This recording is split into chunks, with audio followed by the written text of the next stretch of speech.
అట్లా హీరోయిన్ విషయం వస్తే నగ్మ అంటే తెగ పిచ్చంటగా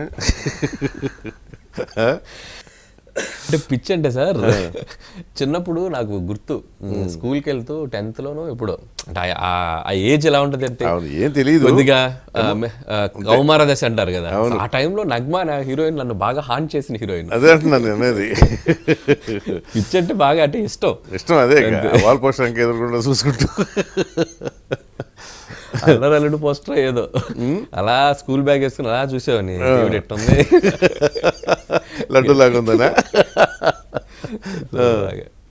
మరి ఇప్పుడు మీ సినిమాలు ఎక్కడ పెట్టుకోవడానికి ట్రై చేయలేదు ఇంటికి ఇప్పటి వరకు అయితే అవకాశం రాలేదు సార్ బట్ ఫ్యూచర్లో ఏదైనా ఉంటే మాత్రం డెఫినెట్గా ఆవిడతో వర్క్ చేయాలని యాజ్ అడ్మైరర్గా ఆవిడతో ఫిల్మ్ చేసి నేను మిమ్మల్ని అడ్మైర్ చేశాను ఒక ఏజ్లో అని చెప్పి చెప్పుకోవాలని మేబీ డెఫినెట్గా ఇన్ ఫ్యూచర్ పెట్టాలి ఎనీ ఛాన్స్ డెఫినెట్గా I will work with her. అదే అంటున్నా మామూలుగా అయితే ఇప్పుడు ఆ సర్లేరు నీకు ఎవరిలో సంగీత క్యారెక్టర్ బదులు ఆవిడ పెట్టే పనేమో పెట్టొచ్చు యాక్చువల్గా అప్పుడు ఐడియా రాలా అయితే పెట్టేసినా బాగుండేది.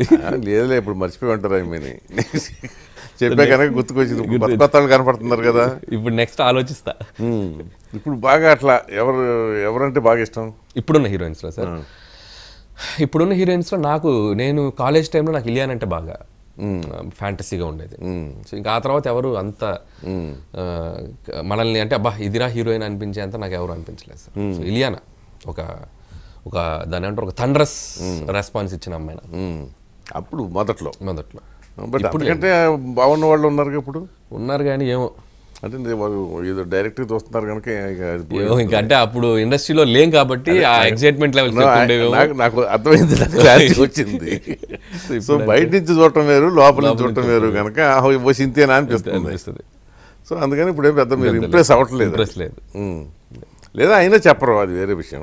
ఇంకా ట్రేడ్ సీక్రెట్స్ అంటే సార్ మళ్ళీ ఇంటి దగ్గరికి వెళ్ళి మళ్ళీ తలవంచాలి కదా, అట్లా ఏముండదు సార్. అంటే ఇప్పుడు ఇక్కడ మనకి ఎలా ఉంటుందండి సార్, మనం అడుగేసే ప్రతి అడుగు మీద సీసీ కెమెరాస్ ఉన్నాయి. ఇంతకు ముందులా లేదు. అవును, అంత ఈజీ కాదు. రోడ్డు మీద ఉన్నాయి, మనం తెలియదు అనుకుంటాం కానీ తెలిసిపోతాయి. కాబట్టి ఒళ్ళు దగ్గర పెట్టుకొని ఉండాల్సిందే. ఎలాంటి పిచ్చి చేష్టలు చేయడానికి అవకాశం లేదు. మాకు అదృష్టం లేదు, బుద్ధిమంతుడు అయ్యాడు అంతే. మరి ఎవరైనా అంతే కదా సార్. ప్రపంచంలో ఎవరు వాడు శ్రీరామచంద్రుగా ఉండాలి అనుకోడుగా. అవును, ఎక్కడో ఒక చోట కొద్దిమంది ఉంటారు. సామాజిక భయం, సోషల్ మెయిన్ కట్టుబాట్లు ఇవి ఉండటం వల్ల అంత త్వరగా ఉండటం అనేది కూడా, అది ఉండటం కూడా మంచిదే. లేకపోతే ఈ సామాజిక వ్యవస్థ ఎంత విచ్చలవిడితనం వచ్చేస్తుంది. అవును. కాబట్టి ఒక రకంగా గత జనరేషన్ అనేది గోల్డెన్ పీరియడ్. ఇప్పుడు ఈ జనరేషన్ గురించి ఎంత ఫీల్ అయిపోతారు నెక్స్ట్ జనరేషన్ పరిస్థితి. ఇంకా వాళ్ళకి ఇంకా అసలు ఇంకా అంటే వాళ్ళకి ఇంకా బోల్డ్ సార్. రకంగా నెక్స్ట్ జనరేషన్ ఇంకా అదృష్టవంతులు. ఏది పట్టింపడదు. ఎందుకంటే ఇప్పుడు మనం ఏంటి ఈ జనరేషన్ లో మనం పట్టించుకుంటున్నాం కాబట్టి భయపడుతున్నాం. ఇప్పుడు ఈ నెక్స్ట్ జనరేషన్ పట్టించుకోడు కదా. ఓకే, అంటే మీకంటే మేము బెటర్. మీరు ఇంకా అదృష్టవంతులు. ఎందుకంటే మేము ఉన్నత దశ చూసాము, అవును, హీన దశ చూస్తున్నాము, కానీ మధ్యలో దశలో ఉన్నాం మేము. అవును. సో మేము కొద్దిగా బెటర్ వెర్షన్, మాకంటే కొంచెం తక్కువ వెర్షన్, బెటర్ వెర్షన్. బెటర్ అంటే నెక్స్ట్ స్టేజ్ ఇంకా ఆ తర్వాత వచ్చేది అసలు ఇక అది మనకు అనవసరం కూడా అది. ఎందుకంటే we are not responsible for that.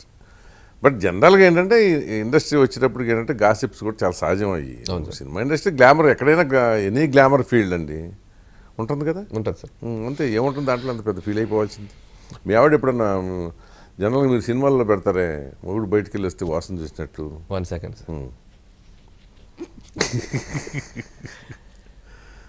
మంచినీళ్ళు తాగుతున్నారు అంటే